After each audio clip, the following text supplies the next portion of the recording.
الرحیم آج ہم بوربن کانفرنس میں تھے اور جسٹ مارننگ میں ہم نے ایک مختصر سی میٹنگ کی.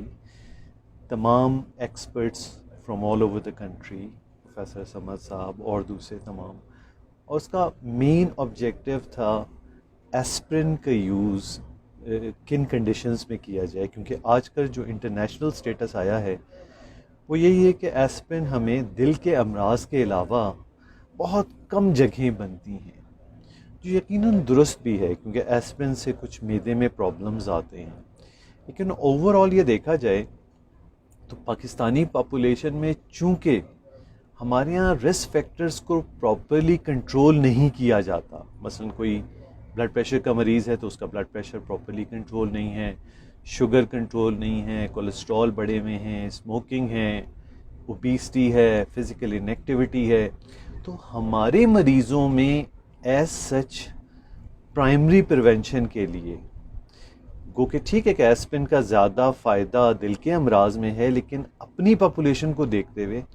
اگر کسی مریض میں 3 یا اس سے زیادہ رسک فیکٹرز یعنی ملٹیپل رسک فیکٹرز ہیں اور اسپیشلی وہ انکنٹرولڈ ہیں، صرف ایک بلڈ پریشر ایسا رسک فیکٹر ہے جو ایسپرن کی یوز کے ساتھ اچھا ہے کہ کنٹرول ہو.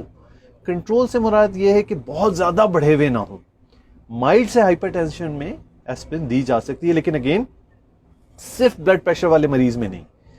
ان لوگوں میں جن میں ملٹیپل رسک فیکٹرز ہیں، یعنی دل کے مرض کے علاوہ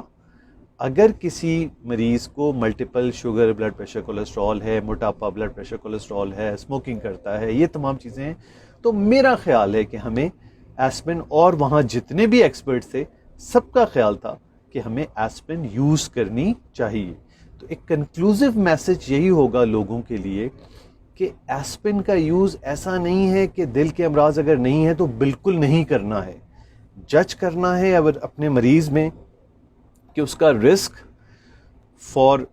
اسکیمک ہارٹ ڈیزیز یعنی دل کی بیماری ہونے کا رسک کتنا ہے اور اس کا بلیڈنگ رسک کتنا ہے، اور اگر دل کی بیماری کے ملٹیپل رسک فیکٹرز ہیں